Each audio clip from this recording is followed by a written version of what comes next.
Bien-aimés, je vous salue dans le nom merveilleux de notre Seigneur Jésus-Christ. Amen. Alors, on est toujours dans le cours numéro 39. Le thème, c'est l'Église. Et l'Église avec son Créateur, c'est-à-dire Jésus-Christ. Alors, on a vu, donc, la semaine dernière, que la gloire de Dieu de l'Ancienne Alliance, c'est-à-dire la première maison, c'était Jésus-Christ qui était caché, mais qui n'était pas encore manifesté dans ce nom-là. On a eu à débattre beaucoup sur l'identité de Dieu. On a vu que dans l'Ancienne Alliance, on priait le Dieu d'Abraham, d'Isaac et de Jacob. Et que dans la Nouvelle Alliance, Dieu s'est révélé en Jésus-Christ. Et que nous devons prier Jésus-Christ. Amen. Amen. Il y a un grand débat. Et je vous ai donc demandé, par un message, de méditer. Alors, qui peut dire sur quel thème, sur quel passage vous avez médité sur quoi? Matthieu 22. Matthieu 22, 29 à 33. Alors, je vais le lire, car Jésus leur répondit, « Vous êtes dans l'erreur parce que vous ne comprenez ni les Écritures ni la puissance de Dieu. Car à la résurrection, les morts ne prendront point de femmes, ni les femmes de Marie, mais ils seront comme des anges de Dieu dans le ciel. Pour ce qui est de la résurrection des morts, n'avez-vous pas lu ce que Dieu vous a dit? Je suis le Dieu d'Abraham, le Dieu d'Isaac, le Dieu de Jacob. Dieu n'est pas le Dieu des morts, mais des vivants. » Et la foule qui écoutait fut frappée de l'enseignement de Jésus. Alors, je vous ai demandé à chacun de méditer. Aujourd'hui, le cours il va être un peu différent.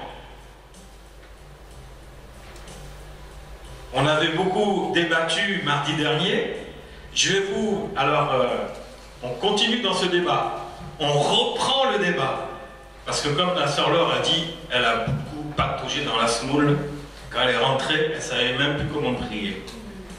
Donc, on va encore éclaircir cette manière d'invoquer. Donc, moi, je vais appeler ça comment s'adresser au Seigneur. Comment s'adresser au Seigneur. Parce que la dernière fois, on a vu. Je vous ai dit que pourquoi vous priez le Dieu d'Abraham, d'Isaac et de Jacob, alors que ce Dieu s'est manifesté en Jésus et il s'appelle Jésus-Christ. Je vous ai parlé de la religion. L'Ancien Testament, c'était la religion, et je vous ai parlé qu'en Jésus, c'est la relation, c'est l'intimité. Quand tu aimes ton copain il a un prénom et il a un nom. Et quand tu l'aimes passionnément, à la folie, tu es amoureux, tu ne vas pas l'appeler par son nom. Tu vas l'appeler comment? Par son prénom. Et Dieu a un prénom, c'est Jésus-Christ. Donc, est-ce qu'on dit Dieu? Ceux qui étaient dans la religion avaient un Dieu lointain parce qu'ils n'avaient aucune relation avec lui, ils appelaient Dieu. Mais Jésus, quand il est venu, il appelait plus Dieu, il disait Père. Père, mon Père. Vous voyez la relation déjà? Un père, c'est la famille, c'est le père. Quand tu vas voir tes parents, tu sais que c'est tes parents, tu as une relation intime avec eux, n'est-ce pas? C'est ce que Jésus voulait amener, une nouvelle relation. La religion amène plein de problèmes, amène plein de... toutes sortes de soucis, des divisions. Mais dans la relation, celui qui veut t'embêter avec ses paroles, avec l'Église, tu rentres dans la relation avec Jésus, Jésus va te soigner, va te guérir. Voyez? Pourquoi? Parce que tu invoques qui? Tu parles à qui? À Jésus. Quand tu as un problème, à qui tu vas t'adresser? À Jésus. N'est-ce pas? C'est à Jésus. Alors, je vais vous poser la question. Alors, on va parler à tour de rôle. La dernière fois, là, c'était une cacophonie, on ne comprenait rien, tout le monde parlait en même temps. Celui qui parle, les autres se taisent. Quand il a fini, l'autre, il prend la parole. On prend la parole à tour de rôle. D'accord? Alors, en premier, allez, qui veut se lancer dans le bain? Dieu n'est pas le Dieu des morts, mais le Dieu des vivants. Qui veut se lancer dans le bain? Je t'ai demandé de méditer ça. Qu'est-ce que tu en penses? Alors, on fait des questions-réponses. Qu'est-ce que tu en penses? Frère Philippe, qu'est-ce que tu en penses? En fait, moi j'ai une question à poser. Ah là là! Ma femme dit toujours, quand je lui pose une question, elle me répond par une question. C'est typiquement ivoirien. Tu n'es pas ivoirien? Mais les Ivoiriens, tu leur poses une question, ils vont dire non, moi je te pose la question. Hein. Non. Pose ta question. Mais c'est moi qui t'ai posé une question. Hein. Non? Si. Et toi, tu viens me poser une question. Bon, c'est pas grave, vas-y. Moi, ça me fait toujours rigoler parce que ça fait 10 ans que j'entends ça. Et à chaque fois que j'entends ça, je rigole parce que je pense à ma femme. Ce n'est pas méchant. Moi, je trouve ça très drôle. Parce que c'est vrai en plus. Alors, vas-y, pose ta question. En fait, si Dieu n'est pas un Dieu de mort, donc ça veut dire qu'Abraham, Isaac et Jacob sont vivants? Ah ben non. S'ils sont vivants, ils sont où? Qui est le premier ressuscité des morts? Qui est descendu dans les profondeurs des ténèbres? 3 jours pour bien chicoter Satan et tout le monde là. Qui est descendu? C'est Jésus. Et qui est le premier ressuscité au bout de 3 jours? C'est Jésus. Et les autres, ils sont où? Ils sont en train de se reposer tranquilles en attendant que Jésus revienne. Tranquille. Donc Abraham, Isaac et Jacob et tous les autres, ils ne sont pas vivants. Ils ont vécu la première mort. Et ils ne vivront pas la seconde mort. Mais pour l'instant, ils se reposent. Donc ceux qui ne sont pas jugés dignes, n'est-ce pas? Je ne sais pas. Pourquoi tu dis qu'ils ne sont pas jugés dignes? Mais ils sont morts. Parce que Jésus est ressuscité parce qu'il était jugé digne de l'être. C'est pas qu'il est jugé digne, il est Dieu. Il est Dieu. Il est Dieu, on n'a pas besoin de le juger, digne ou indigne, il est Dieu. Il est Dieu. Donc on n'a pas besoin de juger Dieu. Dieu est tout-puissant. Il est le Père éternel. Voilà. Donc, vas-y maintenant, réponds à ma question. Ou tu as déjà répondu dans la question? Non, parce que j'ai écouté sur un autre passage. Bon, le passage m'a envoyé sur un autre passage. C'est Luc 20, au verset 37 à 38. Comment? Luc 20, Luc 20, verset 27 à 38. oui. Je le lis. On dit que les morts ressuscitent, c'est ce que Moïse a fait connaître quand, à propos du buisson, il appelle le Seigneur le Dieu d'Abraham, le Dieu d'Isaac et le Dieu de Jacob. Or, Dieu n'est pas un Dieu des morts, mais des vivants, car pour lui, tous sont vivants. Au fait, c'est l'explication du verset 38 même qui me préoccupe. Il a dit là, or, Dieu n'est pas le Dieu des morts, mais des vivants, car pour lui, tous sont vivants. Il parle de qui? Tous. Il parle, si je veux bien comprendre, il parle d'Isaac, d'Abraham et de Jacob. Oui. Donc, je suppose que s'ils sont vivants, il reste leur Dieu. Ah, bien sûr. Il reste leur Dieu. Donc, on peut dire qu'on peut prier le Dieu d'Isaac et d'Abraham. C'est pas parce que pour Dieu ils sont vivants, mais pour nous ils sont comment? Ils sont morts. Pour nous ils sont morts. Évidemment, pour Dieu ils sont vivants, parce qu'ils sont dans un lieu de repos que seul Dieu sait. Mais pour nous ils sont morts. C'est pour ça la Bible dit Dieu n'est pas le Dieu des morts. Il s'adressait à qui? Aux religieux, aux pharisiens, aux scribes, aux sacrificateurs, à tous ces gens-là qui vénéraient Abraham, Isaac et Jacob. Il les vénérait. On disait Moïse.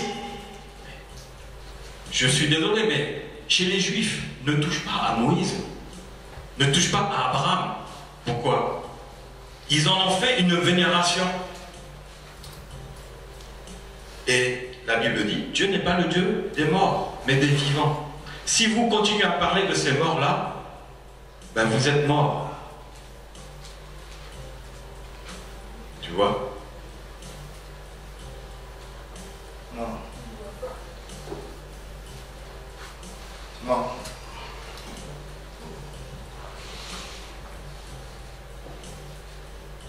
Parce qu'au fait,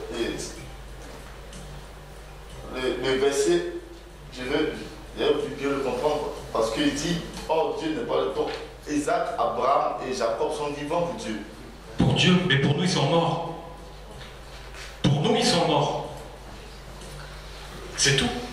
C'est pour ça qu'il dit, Dieu n'est pas le Dieu des morts, mais le Dieu des vivants. Et celui qui invoque le Dieu d'Abraham, d'Isaac et de Jacob, il est en train de ressortir Abraham, Isaac et Jacob. On revient dans l'ancienne alliance. Et l'ancienne alliance était glorieuse, mais la nouvelle alliance est plus glorieuse. C'est pour ça que dans la nouvelle alliance, dans le Nouveau Testament, tu ne verras jamais cette prière faite par les apôtres. C'est les apôtres, hein, avec Paul en plus, qui invoquera le Dieu d'Abraham, d'Isaac et de Jacob. Jamais. Jamais, jamais, jamais. Vous savez comment Paul commençait ses épîtres? En prononçant le nom du Seigneur. Vous savez comment il finissait ses épîtres? En bénissant que l'amour de Dieu, que la grâce du Seigneur Jésus-Christ, que la communion du Saint-Esprit soit avec vous tous. Jamais et jamais. Pourquoi Paul? Paul avait plus de connaissances que nous. Pourquoi? C'était un pharisien. C'était formé par un docteur de la loi qui s'appelait Gamaliel. C'était un religieux. Comme on a dit la dernière fois, la religion c'est la mort. La religion c'est la guerre. Mais la relation c'est Jésus-Christ. La relation c'est la vie. Et Paul était passé de la mort quand il était sur le chemin de Damas, où Jésus est venu le visiter. Il est passé de la mort à la vie. Son langage avait totalement changé. Et pourquoi nous, notre langage, il reste toujours dans l'ancienne alliance? Je prie le Dieu d'Abraham, d'Isaac et de Jacob. Pourquoi?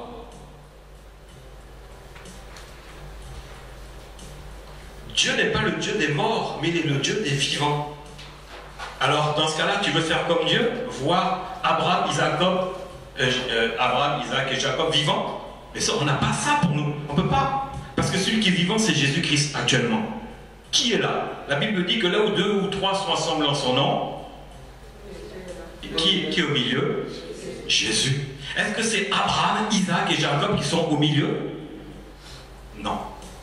Alors quand on fait la prière, j'invoque le Dieu d'Abraham, Isaac et de Jacob, là on revient dans le passé, alors que la Bible dit que quand tu te retournes, tu vas te transformer en une statue de sel, c'est-à-dire mort.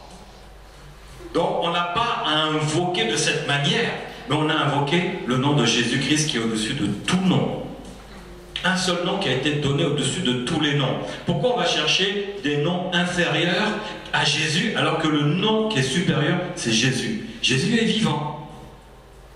Mais comme tu as dit, pour Dieu, ils sont vivants. Mais nous ne sommes pas Dieu. Nous ne sommes pas Dieu.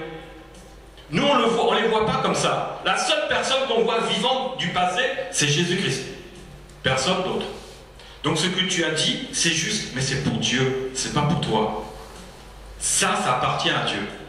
Dieu voit tout le monde vivant parce que lui, il sait qui l'a bien servi, qui a obéi, qui est digne de rentrer dans le royaume des cieux. Ça lui appartient uniquement.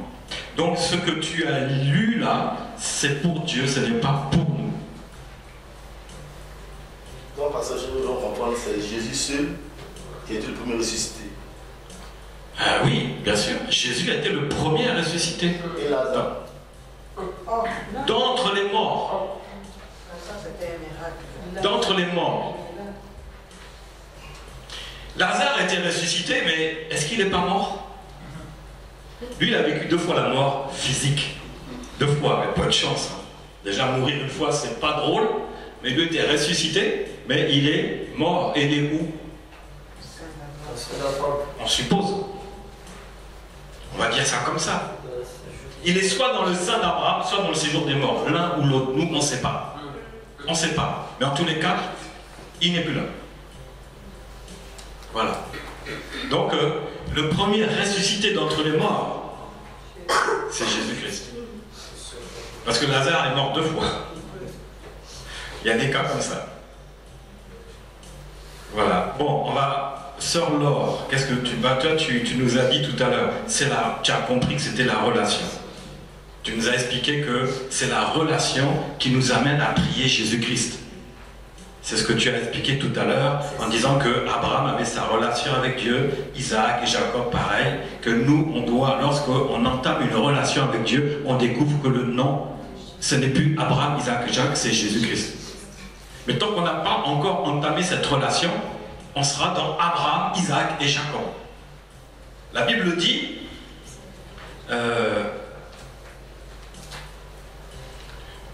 vous, en effet, c'est dans Hébreux 5, 12, vous, en effet, qui depuis longtemps devriez être des maîtres, vous avez encore besoin qu'on vous enseigne les premiers rudiments des oracles de Dieu. Vous en êtes venus avoir besoin de lait et non de nourriture solide. La nourriture solide, c'est le Saint-Esprit qui va révéler la relation que nous devons avoir avec Jésus. Ça, c'est la nourriture solide. Là, on va découvrir vraiment la parole vivante, puissante et efficace. Et dans quel nom? Jésus disait quoi quand on l'avait vu mardi dernier dans Jean 14? Si vous demandez quelque chose, Jean 14, 14. Si vous demandez quelque chose en mon nom, je le ferai. En aucun cas, on ne parle plus, les apôtres ont carrément balayé la manière de prononcer le nom de Dieu dans Abraham, Isaac et Jacob. Vous ne la trouvez plus dans le Nouveau Testament. Mais il n'y a pas une raison à cela. Il y a eu quoi? Jésus est venu sur terre.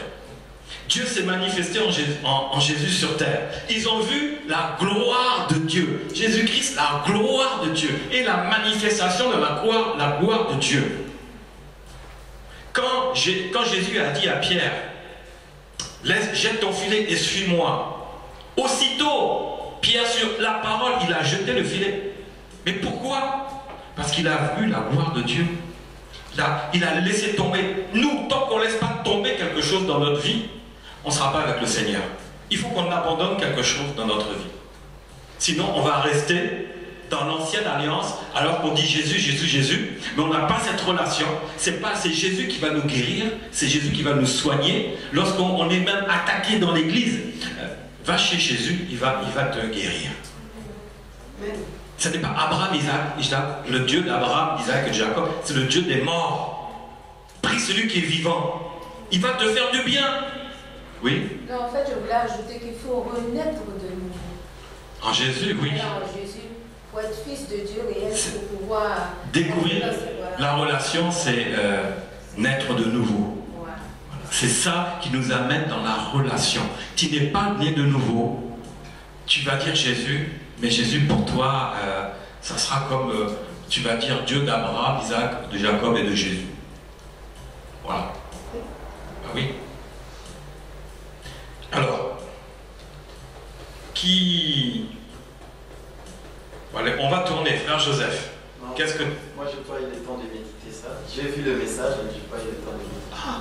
Ouais, papa, ça, je suis clair. Je n'ai pas eu le temps de méditer. Vraiment désolé parce que j'étais tellement chargé avec bon. la situation.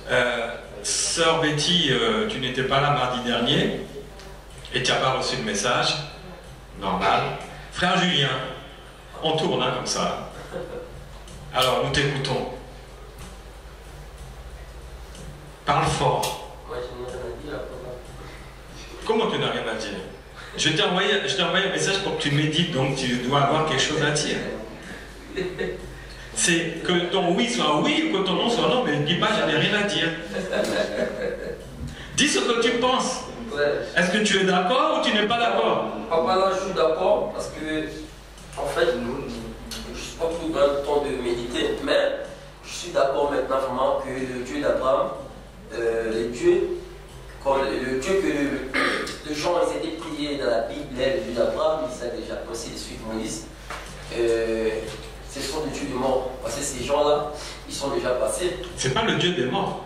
Comme tu veux le dire, Non, ce sont des morts. Ce sont des morts. Voilà. Oui, et le Dieu des vivants. Ouais. Mais Dieu est vivant, hein. Dieu est vivant. Voilà. Donc Dieu ne meurt pas. Donc je suis d'accord. Je suis d'accord par rapport à ça. Oui. Que maintenant, nous allons commencer maintenant à prier Jésus-Christ comme notre Dieu, au lieu de dire le Dieu d'Abraham, le Dieu d'Isaac, le Dieu de Jacob. Parce qu'il y a aussi un peu de vérification. Moi-même, j'avais vu dans la Bible, il y a 3 places que j'avais vues. Et je suis d'accord avec ce que tu tentais de dire là. Voilà. Voilà. Ok.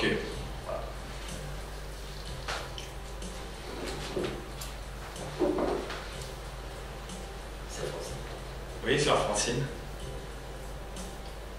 En fait, moi, ce que j'avais compris, c'est par rapport à la relation. Comme vous avez dit là, quand on dit Jésus, c'est donc vous avez votre relation avec Dieu. C'est comme si vous êtes déjà entré à l'intimité avec Dieu. C'est là que vous allez commencer à dire Jésus. Moi-même, je ne dis même pas le Dieu d'Abraham et d'Isaac. Moi, je dis Jésus.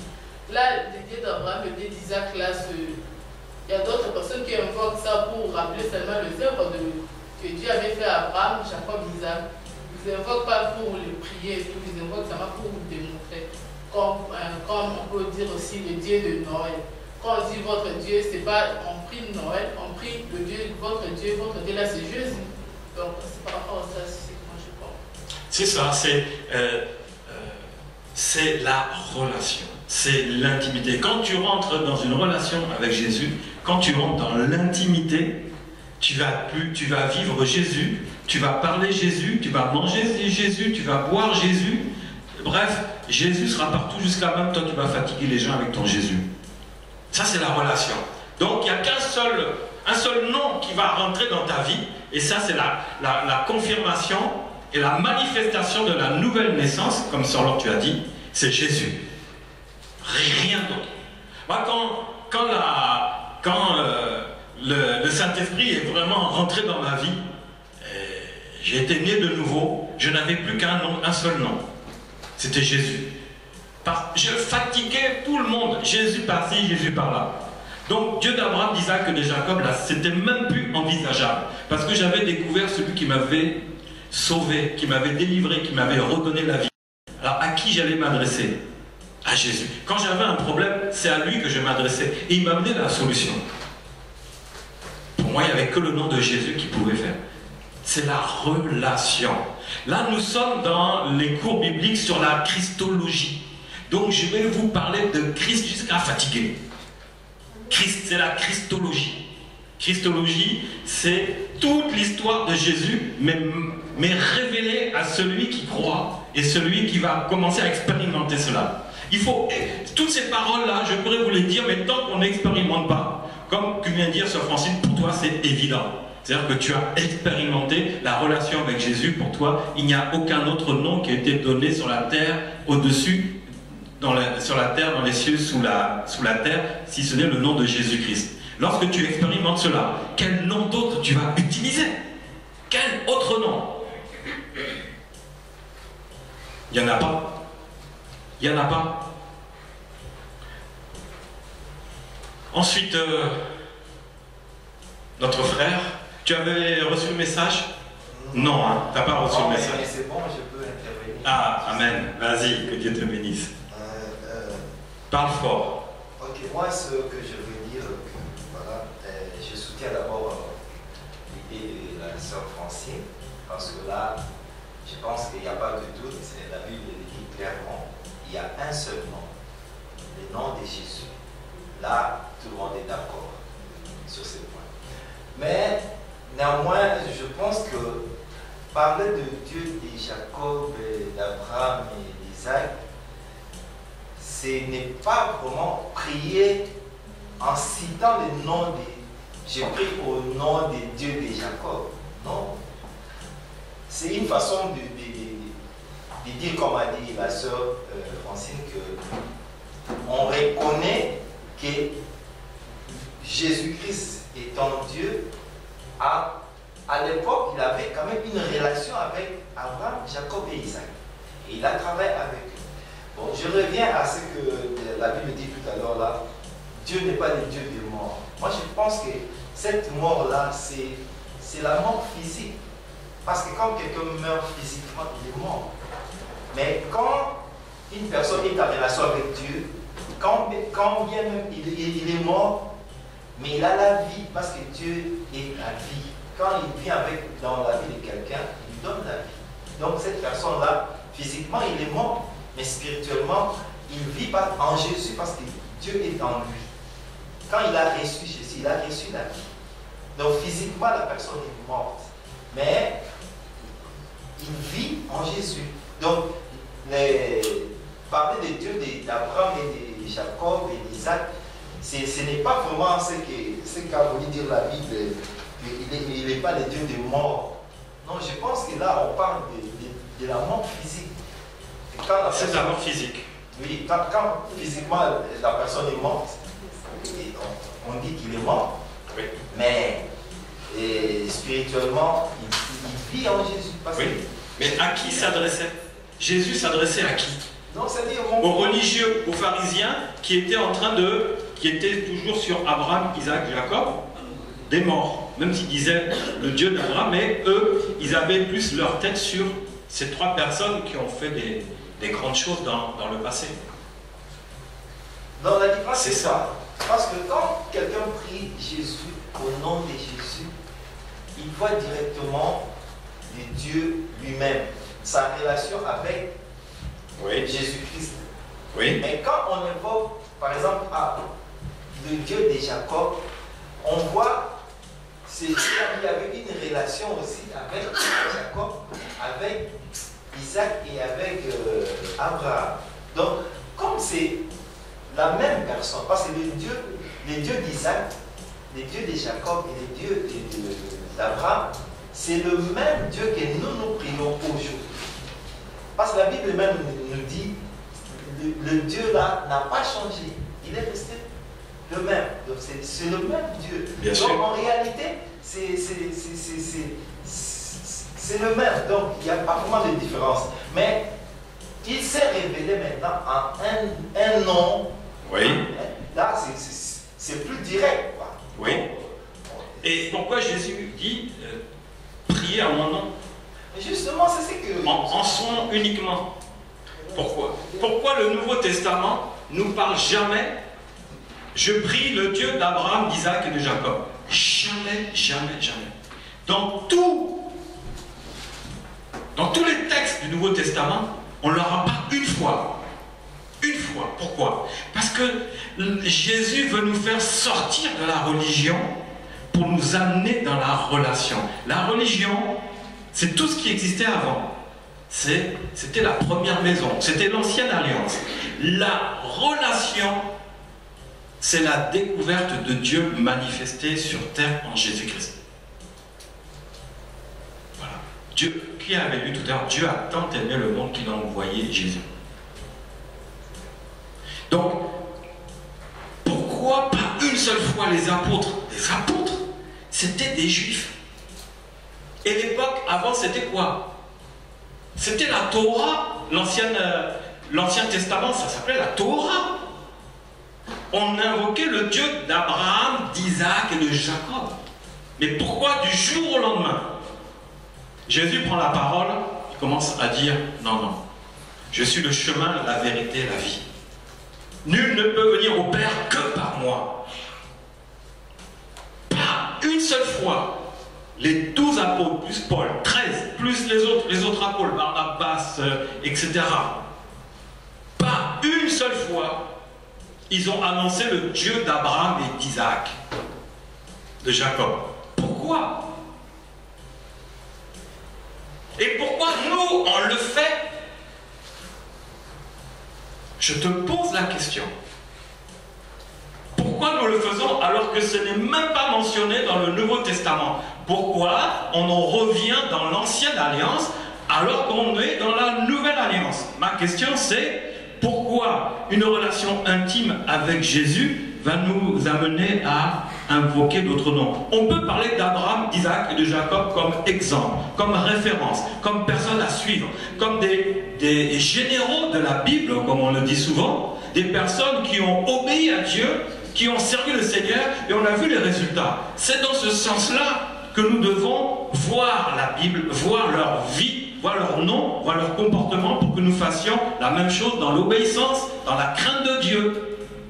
C'est dans ce sens-là. C'est pour ça qu'en aucun cas, dans le Nouveau Testament, j'ai fouillé, je n'ai pas trouvé quelqu'un qui priait le Dieu d'Abraham, d'Isaac, de Jacob. Pourquoi? Parce que la nouvelle alliance, la deuxième maison, est plus glorieuse. Pourquoi? On va aller dans l'ancienne maison, l'ancienne alliance, elle qui était glorieuse. À choisir, tu veux le glorieux ou le plus glorieux? Tu veux l'argent ou l'or? Tu veux le 18 carats, or 18 carats ou or 24 carats? Tu veux toujours ce qu'il y a de meilleur, n'est-ce pas? Qui a plus de valeur. Mais c'est la nouvelle alliance, c'est Jésus. Le nom de Jésus a plus que valeur. Mais quand tu dis, oh, le Dieu d'Abraham, d'Isaac et de Jacob, moi je ne vais pas prier dans ce sens-là. Moi je vais directement à Jésus. On a un libre accès. Jésus nous a donné ce libre accès-là. Pourquoi on va aller retourner dans des noms que de Dieu, on disait Dieu, Dieu, Dieu, maintenant Jésus a dit Père. Et après il se manifeste. Celui qui m'a vu a vu le Père. C'est la relation. Quand tu rentres dans une relation intime, mais la christologie c'est pour que tu découvres une relation encore approfondie avec Jésus. Pour que tu puisses dire, tu pries Jésus. Uniquement. Priez Jésus. Paul, on va prendre n'importe quel livre dans la Bible. Allez, Éphésiens 6. Bon, alors, je vais terminer. Il terminait toujours, Paul, toujours ces phrases par là, c'était quoi? Dernier verset. Que la paix et l'amour, verset 24, que la grâce soit donnée à tous ceux qui aiment notre Seigneur Jésus-Christ. Qu'est-ce que vous voulez? Je vais parler, mais si vous revenez dans l'ancien, moi je vais vous parler de la nouvelle.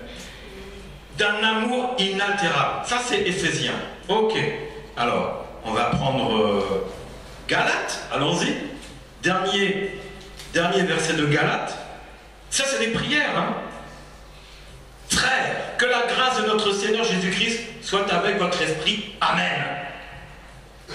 Est-ce qu'il a dit, je prie le Dieu d'Abraham, d'Isaac et de Jacob? Jamais. Jamais et jamais. Est-ce que nous, il ne faut pas qu'on revoie notre manière de s'adresser à Dieu? Prenons un autre. Qu'est-ce qu'il y a avant Galates? Corinthiens. Allons-y. Alors, verset 13. Que la grâce du Seigneur Jésus-Christ, que l'amour de Dieu, la communion du Saint-Esprit soit avec vous tous. Oh là là, mais c'est trop fort. À chaque fois, il dit, sois avec toi, sois avec toi. C'est-à-dire que ceux qu'ils ont reçu, ils veulent que tu le reçoives.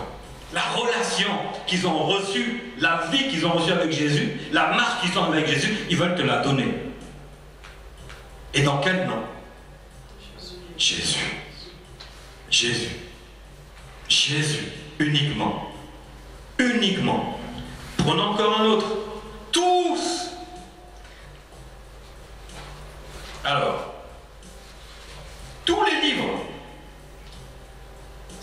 Alors là, c'est 1 Corinthiens, dernier verset, 23. Que la grâce du Seigneur Jésus soit avec vous tous. Mon amour est avec vous tous en Jésus-Christ.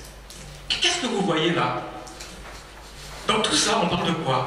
De l'amour. De l'amour en Jésus. C'est-à-dire qu'il nous parle de l'amour, pourquoi? Parce que dans l'église, il y a des problèmes. Sinon, il ne dirait pas ça. Que l'amour de Dieu vienne, que l'amour de Jésus vienne sur vous, que l'amour de Jésus. Pourquoi? C'est parce qu'il y a des histoires dans l'église. Les gens n'ont pas encore expérimenté Jésus. On leur enseigne Jésus et après, entre eux, là, ils se chamaillent. Ah, moi, je ne veux plus venir à l'église parce qu'on fait ci, on fait ça, on fait ça. Et c'est pour ça, Paul disait que l'amour de Christ vienne sur toi. Pour qu'il te ramène à Jésus. Donc, tout était pour ramener à Jésus. Ce n'est pas la relation. Pourtant, les Corinthiens, c'était des païens. Ils ont été évangélisés par Paul. Paul qui a annoncé Jésus-Christ, n'est-ce pas?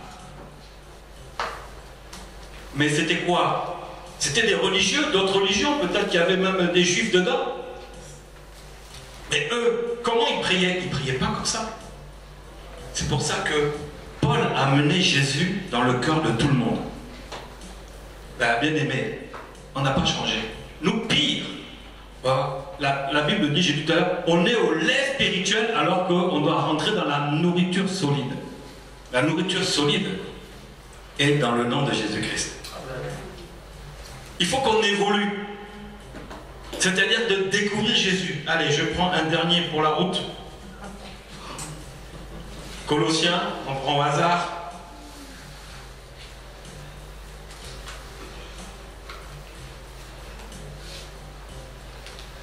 Prends garde au ministère que tu as reçu dans le Seigneur, donc Jésus, afin de bien le remplir. Je vous salue, moi Paul, de ma propre main, souvenez-vous de mes liens. Que la grâce soit avec vous. Là, il n'a pas trop dit, il a dit Seigneur, mais bon, on comprend. Ah, bon, allez, 2 Thessaloniciens, c'est la suite. Il a dit quoi? Que la grâce de notre Seigneur Jésus soit avec vous tous. Mais pourquoi? Toujours pareil. Grâce, amour, Jésus. Vous voyez un peu? Donc, comment s'adresser au Seigneur? Comme Paul s'adressait au Seigneur. Bon, allez, juste pour le plaisir. Mais bien aimé, tout est comme ça. Donc, si, allez, 2 Timothée, que le Seigneur soit avec ton esprit, que la grâce soit avec vous. Oh, allez, on va voir ce qu'il a dit dans Tite. Que la grâce soit avec vous tous. Allez, Philémon, que notre Seigneur Jésus-Christ soit avec votre esprit. Bien aimé, tu peux tout voir. Jamais tu verras le Dieu d'Abraham, d'Isaac et de Jacob nommé dans le Nouveau Testament. Bien aimé, tu es où? Tu es dans l'Ancien ou tu es dans le Nouveau Testament? Tu es où? Dans le Nouveau. Et le Nouveau dit quoi? Que l'amour de Dieu, que la grâce de Jésus, que l'amour du Seigneur soit avec vous tous. Est-ce que c'est pas invoqué? On invoque qui? On invoque qui? Jésus. C'est-à-dire que Paul avait une seule mission, amener tout le monde à Jésus. Et dedans, il n'y avait pas que des croyants, Dieu d'Abraham, d'Isaac et de Jacob. Il y avait des gros païens là, hein, qui adoraient des faux dieux. Et nous, on n'en est pas là. Vous voyez? Mais même ça, ça n'a pas changé. Il veut nous ramener. Alors, sœur Naomi, est-ce que tu es d'accord ou pas? Comme ça, on va avancer un peu. Ou tu as quelque chose à rajouter? Je suis d'accord parce que Jésus n'est pas mort et ce n'est pas un Dieu parce que lui-même il est ressuscité. Et la Bible nous dit qu'il n'y a aucun nom qui a été donné au-dessus du nom de Jésus. Donc c'est le nom de Jésus, il est élevé au-dessus de tous les noms. Et si nous devons invoquer un nom, c'est le nom de Jésus qu'il faut invoquer. Parce que derrière le nom de Jésus, il se cache une puissance. Et c'est même pour cela que des fois nous avons du mal à mettre cela. Parce que quand nous allons commencer à mettre cela en pratique, nous verrons vraiment que ce nom est puissant. Et qu'il y a une puissance derrière le nom de Jésus. Oui, amen. Et là, Dieu est confirmé dans Hébreux 4, car nous n'avons pas un souverain sacrificateur qui ne puisse compatir à nos faiblesses. Au contraire, il a été tenté comme nous en toutes choses sans commettre de péché. Approchons-nous donc avec assurance du trône de la grâce, afin d'obtenir miséricorde et de trouver grâce pour être secourus dans nos besoins. Vous voyez, quand tu invoques Jésus, quel que soit le besoin que tu as, quel que soit le problème que tu traverses, dans l'église, en dehors de l'église, dans ton passé et ou dans ton présent, Jésus va te secourir. Jésus, invoque Jésus, il va te secourir. Vous voyez? Paul avait bien compris cela, parce qu'il était secouru. Dieu est venu secourir Paul, qui était en train de maltraiter l'église, parce qu'il était dans le Dieu d'Abraham, d'Isaac et de Jacob. Et qu'est-ce qu'il faisait? Il persécutait l'église. Tant qu'on n'a pas la relation en Jésus-Christ, tu vas persécuter l'église. Tu as raison. C'est la vérité. Celui qui, même là, il y a des persécuteurs d'église, des persécuteurs de pasteurs,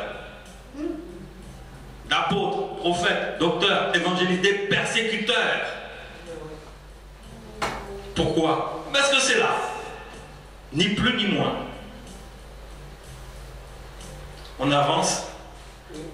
Sœur Micheline, tu as quelque chose à dire? Par rapport à le Dieu d'Abraham, de Jacob et d'Isaac, pour moi, depuis que j'attends cette prière, je ne sais même pas qui a créé cette prière. Moi non plus. Moi, je n'ai jamais même considéré. Moi, je sais que quand on dit Jacob, le Dieu de Jacob, Dieu d'Abraham, d'Isaac et de Jacob, on parle de Jésus. Moi, automatiquement, c'est Jésus, je vois pas un autre Dieu. Donc, je n'ai jamais prononcé cette parole. Bon, en chantant peut-être Jacob, oui. Mais prière, non. Prier le nom de ces trois personnes. Dans la prière, je n'ai pas cette habitude. Donc, moi, je trouve que c'est normal, c'est Jésus qui est notre Dieu, c'est lui seul qui est le seul vivant, qui est mort ressuscité. Donc, moi, il n'y a pas de discours sur ça. Quoi. Ok. Sœur Joséphine. Excuse-moi, je vais intervenir. Parle un peu fort. Je m'excuse, je vais un peu me lever. Parce que j'ai l'habitude de me lever, je suis une enseignante. Quand nous parlons. Viens là alors. Non, je plaisante, hein, parce que tu laisses. Voilà, mets-toi où tu veux. Nous parlons de la relation. Non, nous ne devons pas avoir la relation avec le Dieu de Jacob, d'Abraham, d'Isaac. Parce que Dieu a envoyé un arbre de vie qui est Jésus parmi nous. Alors cet arbre de vie est mort pour nous. Et il est ressuscité, c'est Jésus. Et les morts ne peuvent pas louer Dieu, parce que les morts ne louent pas Dieu. C'est les vivants qui louent Dieu. Les vivants qui louent Jésus. Quand on parle de Dieu, d'Isaac, d'Abraham, de Jacob, c'est la référence pour montrer, décrire la puissance de Dieu. Et que c'est Jésus qui est notre, au Nouveau Testament, la nouvelle alliance, c'est Jésus qui est notre Dieu. C'est lui le Seigneur. Alors c'est les vivants qui louent Dieu. Les morts ne peuvent pas louer Dieu. C'est les vivants qui louent Dieu. C'est les vivants qui voient les miracles, la gloire de Dieu, et les morts ne peuvent pas voir les miracles, la gloire de Dieu. Voilà à peu près. Alors, c'est ça que je voulais dire. Et dans les vivants, même, il y en a qui sont morts spirituellement et qui ne louent pas Jésus. Ça aussi. Dans les vivants, il y a les morts aussi. Regarde, moi je reviens toujours à la vie de couple. Par exemple,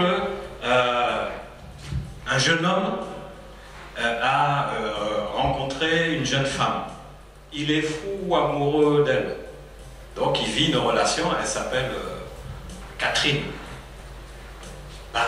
Il va parler que de Catherine, n'est-ce pas? Et Catherine sera contente. Mais imagine que, comme le monsieur il a 30 ans, il a eu quelques copines avant. C'était ses chéris. Est-ce que tu crois qu'il va aller parler de ses chéris à sa chérie? À sa fiancée. Est-ce que tu crois qu'il va sortir le nom de ses anciennes copines? Ah non, hein. Sinon relation là, ça va gâter. En Jésus, il est un Dieu jaloux. Invoque son nom uniquement. Les choses passées sont passées. Toutes choses deviennent nouvelles en Jésus-Christ. En Jésus-Christ. On va finir par Pasteur Ruth. Amène ton éclairage là-dessus pour qu'on soit tous bien, ok, clair et net. Et par rapport à la relation avec En fait, ce que j'allais rajouter, moi, c'est que la vérité, on a du mal à l'accepter. On a vraiment du mal à accepter la vérité et surtout, il va nous rendre libres. La Bible dit qu'il y avait 72 disciples qui suivaient Jésus. Et quand Jésus a prononcé une seule parole, il a dit, je suis le pain de vie. Ceux-là qui mangeront de mon corps et qui boiront de mon sang, ils seront sauvés. La Bible dit qu'il y en avait 60 qui se sont retirés. Ils sont partis. Pourquoi? Parce que la vérité est dure à avaler. Il s'est retourné aux 12 et vous autres, que faites-vous là? Vous n'allez pas suivre ceux-là qui sont partis? Ils ont dit, à qui irons-nous? Donc, quand la vérité, elle vient, bien aimé, c'est pourquoi on a vu le mardi, on ne pouvait même pas accepter ça, c'était dur. Et l'ennemi ne peut pas vouloir que nous puissions recevoir cette vérité. Parce que l'ennemi sait que si tu as cette révélation, tu es libre. Tu sors de la religion et tu rentres dans la relation. Et le diable ne peut pas accepter que tu rentres dans la relation. Il ne peut pas. Il va venir te bloquer, il va venir te faire dire des choses, il va te faire montrer des choses. Voilà, le Dieu d'Abraham, est-ce que vraiment on va le bafouer comme ça? On est habitué à entendre ça. On avait aussi été enseigné comme ça. Peut-être à l'église, on était habitué Dieu d'Abraham, Dieu d'Isaac, et on continue à dire ça. Mais Dieu, dans son amour, il dit non-stop. Voilà, c'est Jésus qui doit être élevé. C'est Jésus qui est votre Dieu, qui est votre Seigneur. C'est le seul nom qui nous a été donné au-dessus de tout nom.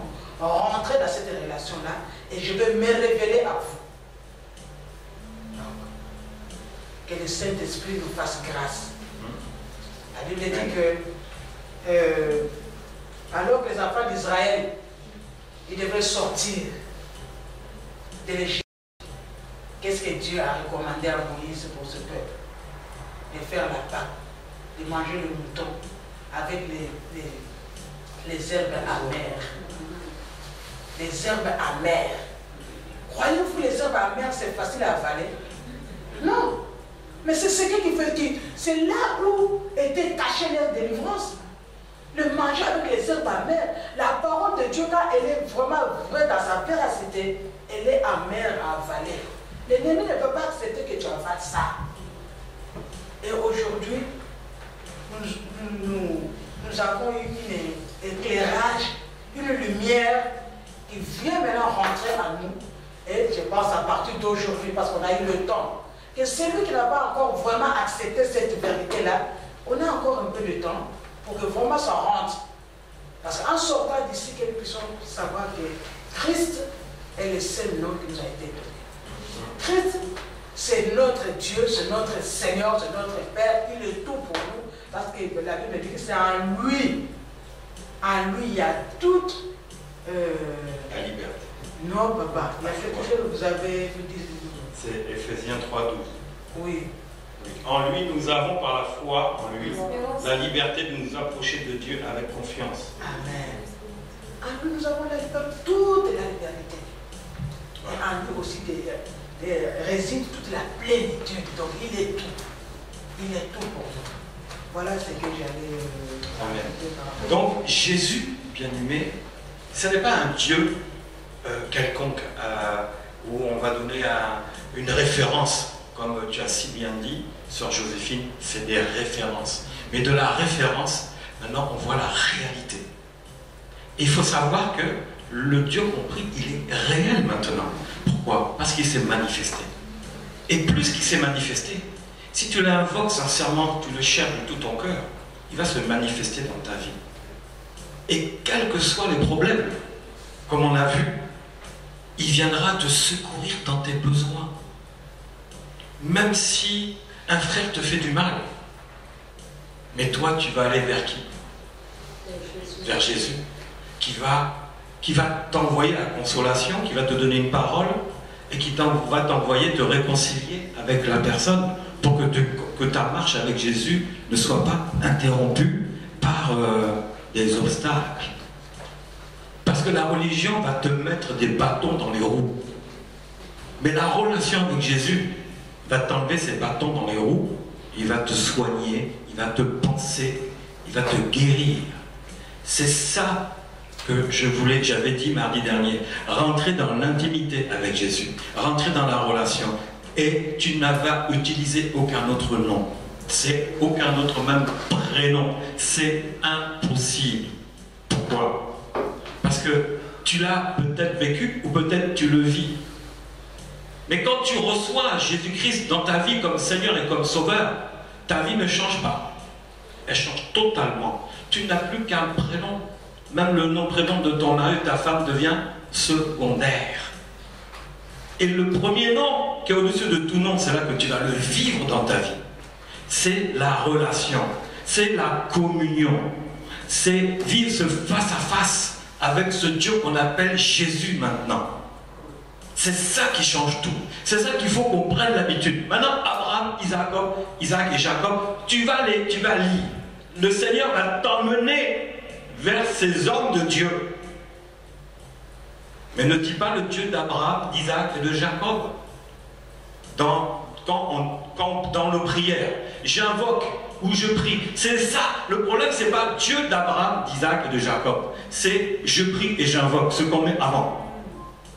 D'une référence historique qui va nous aider aussi à marcher avec le Seigneur et être utilisé par le Seigneur, comme les trois ont utilisé, ainsi que Moïse et les autres. Il va t'amener à être utilisé. Ces noms-là, ces histoires-là sont pour toi. Mais ne les prie pas. Parce que c'est Jésus que tu pries. Il faut bien faire la différence. La religion, c'est recevoir la connaissance.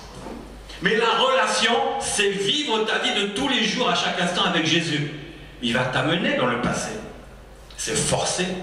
Parce que tu auras besoin de voir comment Abraham a pu soutenir toutes les épreuves. Jésus veut t'amener à soutenir des épreuves. Il va te tester. Il va tester, est-ce que tu m'aimes réellement? M'aimes-tu réellement? Et il verra que, oui, tu l'aimes réellement, même s'il y a des hauts et des bas. Mais tant que tu es avec lui, lui sera avec toi. C'est clair et net. Il y a quelques passages que je vais finir avec ça pour... Après, s'il faut en parler encore, dans Hébreux 10, verset 21, il est dit, 21, « Et nous avons un souverain sacrificateur établi sur la maison de Dieu. Approchons-nous donc avec un cœur sincère dans la plénitude de la foi, les cœurs purifiés d'une mauvaise conscience, et le corps lavé d'une eau pure. Rejetons fermement la profession de notre espérance, car celui qui a fait la promesse est fidèle. Il est fidèle. Vous voyez ici, le Seigneur dit, approchons-nous. Toujours cette relation. Que la grâce du Seigneur Jésus soit avec vous tous. Approchez-vous de Jésus. Là, on parle du souverain sacrificateur. C'est Jésus-Christ, n'est-ce pas? Approchez-vous de lui. Approchez-vous. Toutes ces paroles amènent à vivre l'expérience avec Jésus pour que tu aies la vie éternelle. La vie éternelle était en Jésus. Romains 19. Si tu confesses le Seigneur Jésus-Christ de ta bouche, et si tu crois dans ton cœur que Dieu l'a ressuscité des morts, tu seras sauvé. De qui on parle? De Jésus. Jésus te donne la vie éternelle. Il te donne la vie éternelle. Je pense que Abraham, Isaac et Jacob sont dans la vie éternelle déjà. Mais la Bible dit, si tu confesses le nom de Jésus, est-ce que eux ont confessé Jésus? Ils ne le connaissaient pas, mais ils ont suivi ce Dieu-là. Et c'était Jésus. Donc forcément, ils sont sauvés, n'est-ce pas? Parce qu'ils ont marché avec. Mais nous avons maintenant le nom, enfin, le nom de Dieu révélé qui est Jésus-Christ. Et c'est pour ça que Paul dit, si tu confesses le nom de Jésus-Christ dans ta bouche comme Seigneur et Sauveur, tu seras sauvé. Je vous parle d'une relation qui amène à la vie éternelle, pas pour plus tard, mais déjà pour maintenant. Pour maintenant. Je suis en Jésus-Christ. Si la mort vient me prendre dans 5 minutes, moi je suis déjà en paix. Je sais parce que je vis avec Jésus, je marche avec Jésus.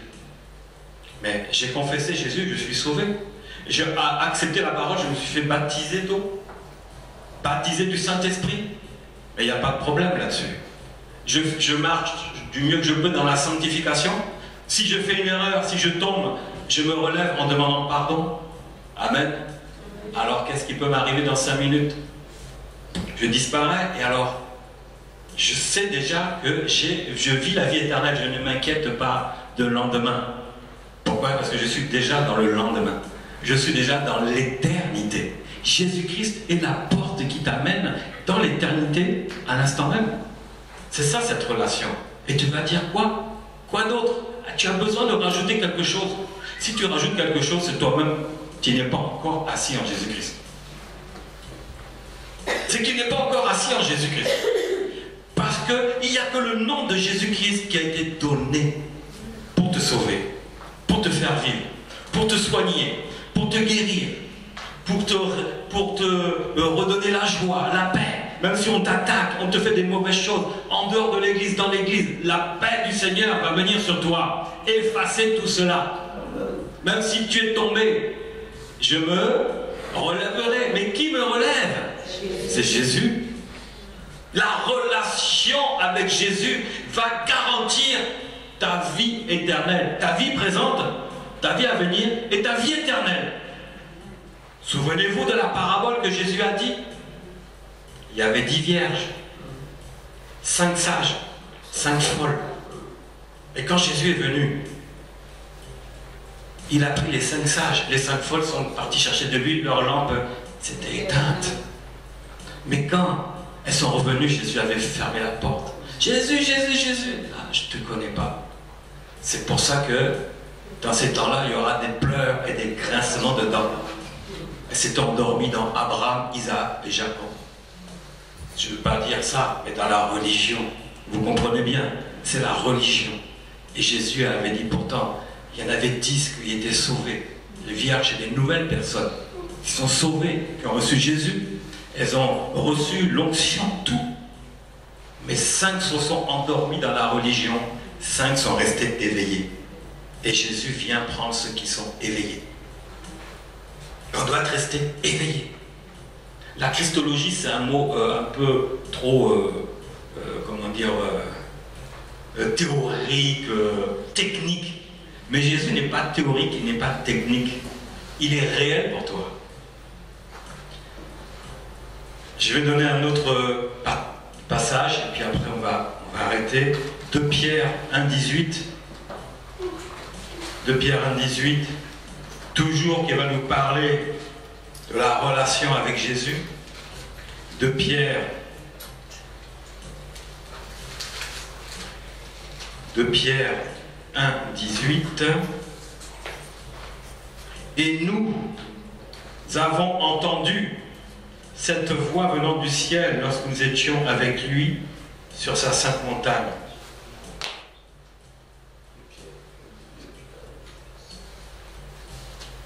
Non, c'est pas ce passage-là.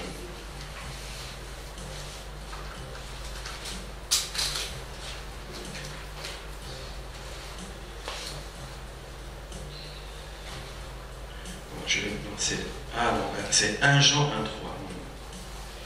1,3. 1 Jean 1,3.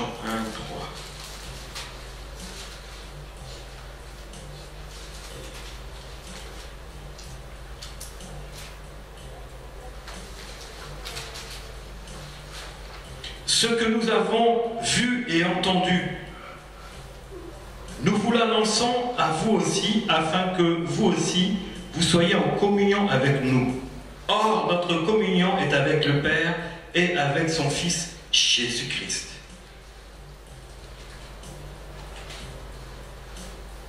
Et nous écrivons ces choses afin que notre joie soit parfaite. Vous voyez, ici, il parle encore de quoi? La relation avec Jésus va te rendre dans la joie. La relation avec Jésus va te ramener, la Bible nous dit ici, dans la communion ensemble. Ensemble. Ce n'est plus un Dieu personnel, on se retrouve de manière impersonnelle dans des églises où on ne se salue même pas. On rentre, on fait nos choses, on ne se salue pas. Il n'y a pas la communion. Il n'y a pas la communion avec Jésus dans l'église. Et la communion n'est pas partagée. Souvenez-vous, on va voir dans les cours à venir comment le Saint-Esprit a constitué l'église. La Bible dit que quand le Saint-Esprit était venu, il ne faisait plus qu'un seul cœur, une seule âme, une seule pensée, une seule manière de voir Jésus-Christ. C'était ça la communion. Et c'est là que nous devons atterrir. Si nous nous divisons encore les uns les autres, si nous parlons encore les uns contre les autres, ta relation avec Jésus a pris un coup. Elle s'est écaillée. Elle est blessée, ta relation. Tu juges ton frère, tu parles de ton frère qui est en Christ, c'est toi-même qui es en train de sortir de ta relation avec Christ. Ni plus ni moins. Vois comment tu es et tu sauras comment tu vis avec Jésus.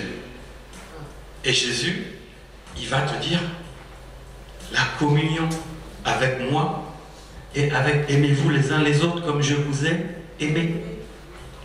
Mais l'amour de Dieu n'est pas pour toi uniquement avec lui. Elle est pour tous ceux qui sont en Christ. En Christ. C'est fondamental.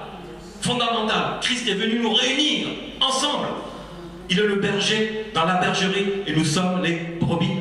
On n'a qu'une seule voie, un seul chemin, un seul endroit. Ne nous écartons pas de Jésus et prions Jésus. Donc comment tu vas t'adresser à Dieu?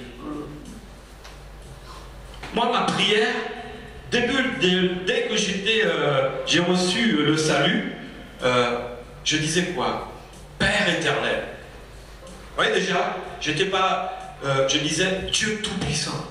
C'est-à-dire que Père éternel pour la relation, Dieu Tout-Puissance pour la puissance qu'il a. Et je rentrais et Jésus, je t'aime. Et ça n'est jamais changé de manière d'introduire ma prière devant le Seigneur. Jamais. Dieu d'Abraham, d'Isaac et de Jacob, je ne sais pas. Mais ça n'a jamais été mon truc, je ne sais pas pourquoi. Dieu ne m'a jamais amené à prier de cette manière-là. Pourquoi? Parce que j'étais païen et je suis vite devenu en Christ. Je suis passé du coq à l'âne. Je ne suis pas resté dans la religion. Et la religion va invoquer les choses. On dit, on répète comme des perroquets. Oh Dieu, je prie le Dieu d'Isaac, d'Abraham, d'Isaac. Oh, il prie bien lui. Moi je veux dire ça aussi. Je prie le Dieu d'Abraham, d'Isaac et Jacob. On est tous des perroquets. Mais on n'a pas, c'est pas la prière quoi. Non. Invoquer. Dieu a dit, je suis le Dieu d'Abraham. Qui a dit ça en premier? C'est là quelqu'un avait dit, mais c'est Dieu qui l'a dit, je suis le Dieu d'Abraham, d'Isaac et de Jacob. Et à qui s'adresser? Aux brebis de l'ancienne alliance. Et dans la nouvelle alliance, ça n'a jamais été le cas. Alors bien aimés, marchons en nouveauté de vie. Marchons dans la nouvelle alliance. Marchons sous le nom de Jésus-Christ. Amen. Amen. Voilà. Il y a une question et on arrête. Oui? La question en tant que tel, papa, est seulement qu'on est désolé parce que le mardi passé, on a pris ça comme ça, sans se rendre compte, comme vous dites là maintenant, qu'on est des perroquets. Pas vous. Nous sommes des perroquets parce qu'on dit les choses, parce qu'une fois là, moi quand j'étais à l'école primaire, on m'avait dit que j'étais à la chorale. Notre maître de chœur nous disait toujours que chanter c'est prier 2 fois. Maman Ruth nous a dit ici que ouvrez la Bible, citez-moi le passage qui dit que chanter c'est prier 2 fois. Et j'ai passé tout mon temps à feuilleter la Bible. Je me suis dit que peut-être c'est moi qui ne sais plus ce qui se trouve dans la Bible. Effectivement, je n'ai rien feuilleté. Donc, on dit des choses, quand on dit, mon pasteur, elle est femme du Cameroun, nous avait dit une fois qu'on ne prie pas le Dieu de Jacob ni d'Abraham, mais on invoque pour décrire leur puissance. Donc, c'est une référence. Le Voilà, mardi, référence. on s'est enflammé, on dit non, cela veut dire qu'on ne doit pas entrer dans l'Ancien Testament parce qu'il ne faut même plus prêcher dans l'Ancien. Et pourtant, on se trompait. C'est tout juste pour dire que vraiment, c'est maintenant que c'est clair dans nos têtes que non, mais Jésus est tout pour. Dieu a envoyé Jésus pour nous. Non, on ne pouvait pas avoir la relation avec Dieu, c'est la relation avec Jésus. C'est ça que je voulais dire, que merci pour l'enseignement. Vous savez, dans ce cours-là, vous l'avez tous, mais je n'en ai pas parlé. Vous avez lu? Est-ce que j'en parle dedans? C'était une révélation. Le Saint-Esprit, comme c'est sur Jésus, le Saint-Esprit m'a amené à me dire et à vous dire, priez Jésus-Christ uniquement. Pourquoi? Moi je ne sais pas, je ne suis pas Dieu. Et pourquoi on a fait un cours qui n'est pas prévu, et encore ce soir qui n'est pas prévu? C'est pour qu'on comprenne bien que sans la relation avec Jésus, c'est la mort. C'est la mort. Jésus a dit, tu veux me suivre? Ne va pas dans ta maison, suis-moi tout de suite. Suis-moi tout de suite. C'est ce que le Saint-Esprit nous a rappelé. Suivons Jésus et personne d'autre. Si tu dis, attends, je reviens dans ma maison de vie, je n'ai pas besoin de toi. Suis-moi tout de suite, ne va pas en arrière. Et nous, avec le Seigneur, dans notre religion, avec la relation mélangée, on est là, on va en arrière, mais l'arrière n'est pas... l'arrière, c'est une référence. J'aime ce mot que Dieu a dit. L'arrière est une référence pour chacun de nous. Mais la relation, ce n'est pas l'arrière. La relation, c'est le présent et l'avenir. Et c'est Jésus-Christ. Et quand tu pries, tu dis Seigneur Jésus-Christ. Et tu termines, tu dis quand tu demandes quelque chose, au nom de Jésus. Jamais tu vas dire au nom du Dieu d'Abraham, d'Isaac et de Jacob. Jamais. C'est vrai ou pas? C'est le vrai. Alors pourquoi on commence à le mettre au début de notre prière? C'est une référence pour nous. C'est clair et net. Mais c'est pas ça notre relation. Notre relation, c'est Jésus seul. C'est lui, quand tu vas rentrer dans ta chambre le soir, oh Seigneur, là, lui là, il m'a fait du mal. C'est mon frère en Christ, mais il m'a blessé dans sa parole. À qui tu vas t'adresser? À Jésus. Mais si tu es dans la relation avec Jésus, le lendemain, tu ressors regonflé, transformé. Jésus va dire, c'est pas grave, pardonne-lui. Et tu vas avancer, tu vas avancer, tu vas avancer. Qui parlait du pardon? Ce n'est pas Jésus. Pardonne combien de fois? Chaque fois? 77 fois? Fois 7? Par jour? Mais ça, c'est l'intimité, parce qu'il dit, mais non, Seigneur, ce que tu nous dis là, augmente notre foi. C'est à cause de ça. Augmente notre foi, c'est à cause des problèmes de péché. Mais dans la relation avec Jésus, ta foi grandit en Jésus, ta relation se développe, tu vas pardonner 7 fois, 77 fois par jour, sans problème. Ben oui, c'est ça la relation. Parce que le Seigneur ne veut pas que tu tombes. Il te veut. Tu es venu à lui. Lui, il est avec toi. Mais il va tout faire pour ne pas te lâcher. Et d'autres viendront te provoquer, volontairement ou involontairement. Mais garde Jésus-Christ comme Seigneur et comme Sauveur. Et invoque-le au début de ta prière, invoque-le à la fin et au milieu. Il est omniprésent. Il sera omnipotent dans ta vie. Il sera omniscient dans ta vie. Il va te révéler sa parole. La puissance de sa parole, c'est l'omniscience. L'omnipotence, il va pouvoir tout à ce que tu demandes. Mais je ne veux pas revenir dans Jean 14, mais Jean 14, c'est fondamental, quoi. Jean 14, moi, c'est mon chapitre préféré. En vérité, celui qui croit en moi fera aussi les œuvres que je fais. Il en fera des plus grandes, parce que je m'en vais au Père. Tout ce que vous demanderez en mon nom, je le ferai, afin que le Père soit glorifié dans le Fils. Si vous demandez quelque chose, je le ferai encore. Ah, vraiment. C'est ça qui compte, bien-aimé. C'est la relation. Rentre dans la relation avec Jésus. C'est fondamental. Peut-être tu es dedans, peut-être tu n'es pas dedans, peut-être tu en es sorti, peut-être tu veux revenir dedans. Mais Jésus a dit, vous tous qui êtes fatigués, venez à moi. Venez à moi. Voilà, on a terminé. C'est bon, que Dieu vous bénisse. Amen.